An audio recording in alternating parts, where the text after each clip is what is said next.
Et voilà, c'était Les Forbans avec Chante sur les ondes de Variance FM. Alors, c'est une chanson que j'adore et là, c'est un concours de circonstances assez drôle pour le coup, puisque cette chanson tombe à pic. En effet, nous allons recevoir la dernière invitée de cette soirée et elle va nous parler de personnalisation de basket. Vous voyez, Chante, danse et mettez basket, on était pile poil dans la thématique finalement. Cette dernière invitée se prénomme Pauline et elle va nous présenter Cédar Création. Bonsoir Pauline. Bonsoir Jérémy. On est ravis de vous avoir avec nous sur Variance FM, c'est un plaisir.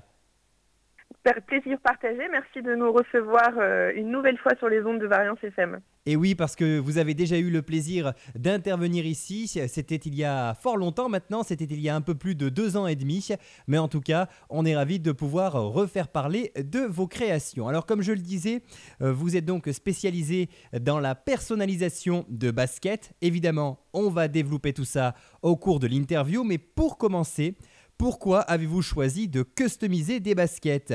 Vous auriez pu finalement choisir bien d'autres supports. Effectivement, mais je vais vous raconter donc la petite histoire de Cédar Création. Alors Céd, c'est tout simplement pour Cédric, mon conjoint, qui est l'artiste de ce duo. C'est lui qui customise donc les baskets. Et Cédric a travaillé pendant plus de 15 ans dans l'univers du sportswear, dans un magasin de sneakers. Donc c'est tout naturellement qu'avec le Covid, malheureusement, où les boutiques ont fermé, qu'il a renoué avec sa première passion qui est le dessin. Et qui a donc associé les deux, les baskets et le dessin, afin de proposer une nouvelle jeunesse aux baskets qu'on aurait un petit peu oubliées ou dont on s'était un petit peu lassé. Eh bien écoutez, il a très bien fait parce que ça donne des choses qui sont magnifiques. Alors, avant d'effectuer une personnalisation de basket, est-ce qu'il faut se procurer sa propre paire de chaussures ou est-ce que vous pouvez éventuellement les fournir ? Alors c'est vrai que nous on était partis du principe où c'était les clients qui fournissaient leurs baskets, parfois aussi d'occasion, c'est-à-dire des chaussures qu'ils avaient déjà utilisées, pas forcément du neuf, parce que le but c'était aussi d'offrir une seconde vie aux baskets. C'était notre premier constat. Mais évidemment, quand il s'agit de cadeaux, on peut bien évidemment partir sur du neuf, que l'on peut fournir également. Et c'est vrai que la première demande, c'est le client qui fournit ses propres baskets, comme ça c'est le modèle de son choix. Rassurez-moi, lorsque le client fournit ses baskets, elles sont propres quand même. Oui, effectivement, c'est une des conditions qu'on demande, même si Cédric fait de toute façon une étape de nettoyage, mais on demande quand même que, un peu comme une toile blanche ou une feuille A4, la chaussure soit quand même dans un état convenable. Oui, et puis si certaines personnes sentent un peu des pieds, c'est pas forcément très agréable d'avoir des chaussures usagées. Et alors, la couleur et la matière ont-ils une importance pour la personnalisation des baskets ? Alors non, je dirais qu'il n'y a pas d'importance de couleur déjà dans un premier temps, même si quand vous consulterez nos différents réseaux sociaux, vous vous rendrez vite compte que la majorité de nos baskets sont blanches, mais parce que finalement c'est une demande des clients, la grande majorité a des baskets blanches. Mais on s'est rendu compte à force de customiser que sur le noir par exemple, ça nous permettait de vraiment jouer avec les couleurs et de faire ressortir le dessin et de permettre d'avoir d'autres perspectives sur la basket. Quant à la matière, on travaille surtout du cuir, du simili-cuir, du tissu, du daim, du jean. C'est juste le diluant avec lequel on travaille qui va nous permettre de nous adapter aux différents supports. D'accord, et oui, j'imagine qu'il faut s'adapter un petit peu. Alors justement, puisque vous parlez de diluant, quel type de peinture et d'outils utilisez-vous pour vos dessins ? J'imagine que pour peindre sur un support comme celui-là, il faut probablement utiliser des choses très spécifiques. Effectivement, c'est une peinture acrylique, mais qui est spécialisée dans cette utilisation-là, qui est une marque internationale qui est spécialisée, comme je le disais, dans la customisation pour des supports comme les baskets. Et quand les pinceaux, évidemment, vous doutez bien, Jérémy, que ce ne sont pas de gros pinceaux, mais pas très très fins. Alors moi, qui ai des problèmes de vue, je ne cache pas que j'admire Cédric quand il fait la finesse avec ses petits pinceaux, parce que effectivement, c'est comme je le disais tout à l'heure, c'est pas une feuille A4, donc il faut s'adapter non seulement à la forme de la chaussure qui est pas plate, mais aussi parfois aux coutures ou aux lacets. Enfin voilà, du coup, les pinceaux et les peintures sont vraiment des produits spécialisés. Et ensuite, on rend à nos clients toujours, dans un souci vraiment que ça dure dans le temps, on rend toujours nos articles vernis et imperméabilisés pour une durée optimale. D'accord. Et alors, est-ce que les dessins sont effectués à la main ou alors est-ce que vous vous aidez de certaines machines? Non, tout est fait à la main. C'est là où du coup Cédric met son talent en œuvre. Tout est fait à la main. Alors d'abord au crayon de papier. La première étape, j'ai oublié de le dire, c'est qu'en fait sur la grande majorité de vos chaussures, vous avez une couche de vernis incolore qu'on ne voit presque pas à l'œil nu, que Cédric enlève afin de vraiment travailler sur le brut de la chaussure. Et donc, il va entamer son dessin au crayon de papier et puis ensuite, peinture, vernis imperméabilisant, donc une nouvelle couche de peinture pour retrouver une chaussure comme si vous l'achetiez dans le commerce, mais vraiment personnalisée et à votre goût.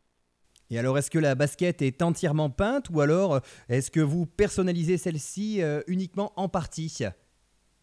On peut faire tout le tour de la chaussure, hein, effectivement, c'est pas un problème, mais on est honnête à nos clients et on préfère customiser sur l'extérieur des chaussures pour une raison simple, c'est qu'on ne se rend pas compte quand on marche ou au quotidien, mais on a tendance à frotter nos pieds sur l'intérieur et évidemment ça fait travailler non pas la peinture mais le cuir. Et du coup, si le cuir s'abîme, la peinture malheureusement, elle va suivre. C'est l'avantage de cette peinture qui est légèrement caoutchouteuse une fois qu'elle sèche en fait, c'est qu'elle s'adapte au mouvement de la chaussure et ce qui fait qu'en fait elle ne craquelle pas avant que le cuir ne cède. Donc en fait l'usure de notre peinture c'est tout simplement l'usure de la chaussure et pas l'inverse. D'accord. Et alors, quelles sont les thématiques que vous représentez le plus souvent sur vos baskets? Eh ben, je vous invite à consulter l'ensemble de nos réseaux sociaux où vous verrez nos créations et vous rendrez vite compte, Jérémy, que une grosse partie de nos créations, mais puisque c'est à la mode, ce sont les mangas, les animés. Voilà, on est dans l'univers des One Piece, Naruto, Pokémon. Voilà, c'est une grosse partie de nos demandes. Alors, c'est pas pour nous déplaire, hein, parce que c'est un univers qui nous plaît, mais on fait aussi d'autres choses un peu plus subtiles dans un univers fleuri. On peut faire aussi voilà, des animaux ou des choses beaucoup plus discrètes. Par exemple, je pense au mariage avec des dates ou des petites phrases. Voilà, j'ai envie de dire que tout ou presque est envisageable. La seule chose que l'on ne réalise pas, c'est du réalisme, c'est-à-dire le portrait de quelqu'un, parce que sur une chaussure, c'est quand même assez compliqué. Oui, j'imagine que ça demanderait beaucoup de travail et beaucoup de temps et le rendu ne serait peut-être pas celui qu'on espère. Oui, c'est ça, effectivement, puisque contrairement à une feuille plate, eh ben, la chaussure a une perspective et en fonction de quand on marche, un portrait eh ben, a différents angles et du coup, en réalisme, c'est compliqué à rendre ça sur une basket. Vous réalisez donc de nombreux motifs, mais quel est le motif le plus original ou le plus insolite qu'on ait pu vous demander de faire sur une paire de baskets? Oh bah, je dirais que pour Cédric, je pense que le plus insolite était de faire, par exemple, le logo d'une équipe de foot n'affectionne pas particulièrement. Mais ça, c'est en tant que passionné sportif. Mais ce qu'on a fait de plus insolite, si je dirais que c'était pour un jeune homme d'une vingtaine d'années, on a fait, alors je dirais le portrait, mais en version un petit peu animée, de Charles de Gaulle. Ah oui, d'accord, Charles de Gaulle. Eh ben, il y en a qui ont de l'idée quand même, hein. Effectivement, donc on avait d'un côté Charles de Gaulle et de l'autre côté la croix de Colombey. Du coup, oui, c'était étrange, mais bon voilà, ça fait partie de notre métier, répondre aux demandes de nos clients et en plus on était flattés, je dois vous le dire, puisque ils n'osent pas les porter et qu'ils les exposent. Apparemment, il a une mini exposition chez lui portant sur Charles de Gaulle, et donc on fait partie entre guillemets de ses œuvres d'art. Et vous qui ne faites quasiment pas de portrait, ça a dû être quand même un petit peu compliqué à réaliser, j'imagine. Voilà, effectivement, c'est quelque chose qu'il a réalisé en noir et blanc à travers des traits fins, pardon. Et l'avantage du noir et blanc, c'est que voilà, on peut se rapprocher du réalisme. D'accord. Et alors, comment doit-on procéder pour entretenir au mieux nos baskets personnalisées sans en altérer les motifs? On parlait tout à l'heure de la marche, forcément, quand on marche beaucoup avec ces baskets personnalisées, il y a un risque de les abîmer. Du coup, vous avez peut-être quelques techniques à nous donner pour éviter que le motif ne s'efface ou ne s'altère. Bien sûr, nous, ce qu'on préconise, c'est, de l'imperméabilisant, hein, une bombe que l'on trouve, en grande surface, assez facilement, au moins une fois par mois, sachant que nous, on vous les rend déjà vernis et imperméabilisés. Et puis pour l'entretien, je pense souvent, aux enfants et pour l'avoir testé sur nos propres enfants, éponge douce, eau savonneuse, ça fonctionne très bien. Voilà, après je sais qu'il y a des parents qui utilisent aussi, la machine à laver, même si pour des passionnés de sneakers comme nous, on déconseille, mais on peut le comprendre. Dans ce cas-là, on glisse dans une thé d'oreiller afin de ne pas abîmer le cuir en priorité et donc le dessin. Alors maintenant, je vais parler à la femme que j'ai avec moi au téléphone. Est-ce que vous avez déjà pensé à personnaliser d'autres types de chaussures? Peut-être, qui sait, des chaussures à talons, hein? Alors, on a déjà fait les chaussures à talons, on a fait on a fait aussi des baskets de basket, j'ai envie de dire, pour le sport, des crampons. Voilà. Après, depuis qu'on s'est notre premier interview, Jérémy, on s'est un petit peu diversifié effectivement. On a développé la customisation sur veste en cuir ou veste en jean. Voilà, on développe un petit peu les supports. Cédric aussi crée sur des tableaux et des toiles, hein, ces univers notamment manga, comme je vous disais tout à l'heure, qui plaisent de plus en plus. Et il a développé également les fresques murales, notamment pour les chambres d'enfants ou les salles de jeu. Voilà, toujours dans l'optique d'offrir des créations vraiment uniques et personnalisées. Alors, si je m'adressais à vous plus particulièrement pour les autres paires de chaussures, c'est que je sais que vous, mesdames, vous en avez souvent beaucoup et du coup, peut-être que ça a un petit peu influencé Cédric à faire d'autres choses, justement. Et voilà, mais alors pour le coup, je dois vous dire que, comme je vous le disais, et vu son métier précédent, à la maison, celui qui a le plus de paires de chaussures, ce n'est pas moi. Eh ben écoutez, ça change un petit peu pour le coup. Et alors, quand vous voyez certaines personnes dans la rue qui portent vos baskets, que ressentez-vous? J'imagine que pour vous, ça doit être le pied, c'est le cas de le dire. Oui, effectivement. Alors, je vais pas parler pour Cédric, mais je pense que le sentiment est le même. En tout cas, moi, quand je vois ces créations sur les clients dans la rue, je suis très fière de lui, mais je pense qu'il peut l'être aussi parce que voilà, c'est quelque chose d'unique, même si on s'inspire de dessins qui existent déjà. Cédric s'engage vraiment, et ça, c'est sa priorité, à ne jamais refaire deux fois les mêmes customisations, puisque dans ce cas-là, on aurait perdu notre pari, à savoir proposer quelque chose d'unique à la personne qui s'adresse à nous.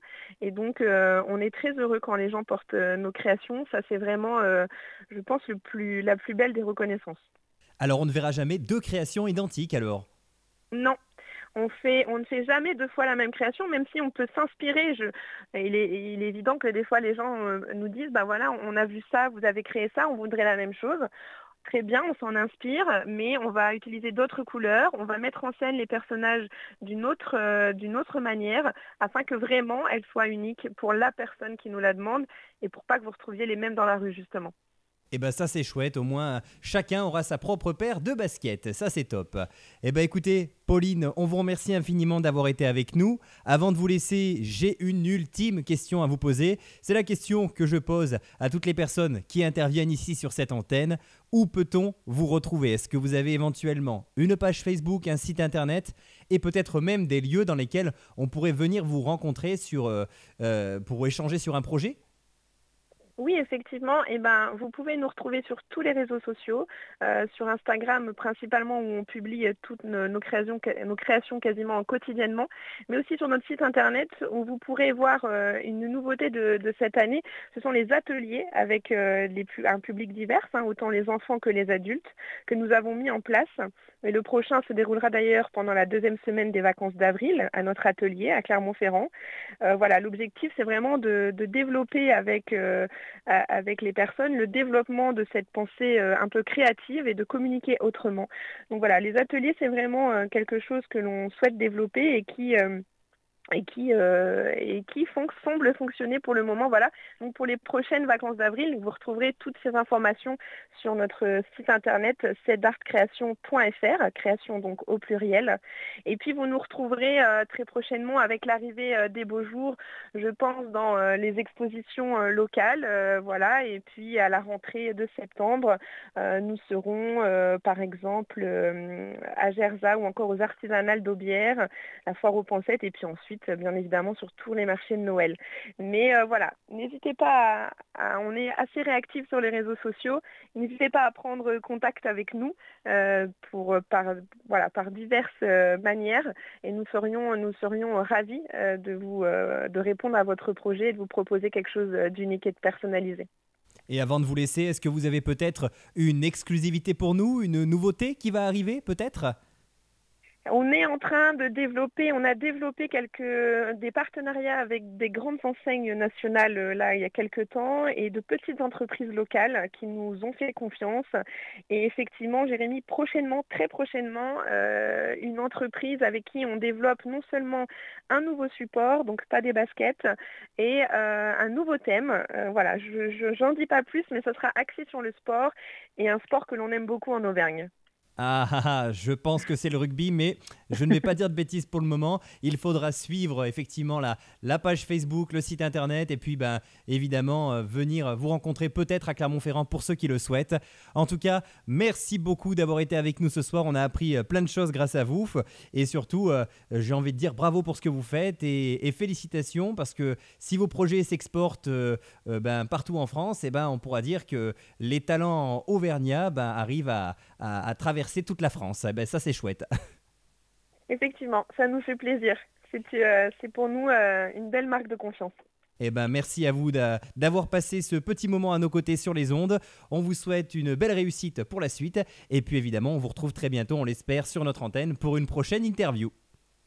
Merci Jérémy et merci à tous les auditeurs de Variance FM. Tout le plaisir était pour nous et nous sur Variance FM, on va malheureusement se quitter, toutes les bonnes choses ont une fin. J'espère que vous avez pris plaisir à nous écouter. Dans quelques instants, on retrouve le cabanon du soir évidemment avec l'équipe que vous avez eue hier, c'est-à-dire qu'on ne change pas les bonnes habitudes. Vous allez retrouver Nadine au standard et Jérémy derrière ce micro. Mais en attendant, juste avant le cabanon, on fait une courte pause musicale. On va écouter un petit morceau de Dalida. Et il s'agit en l'occurrence de Gigi in Paradisco. Juste le temps pour moi de me préparer. Et oui, il faut que j'enchaîne les deux émissions.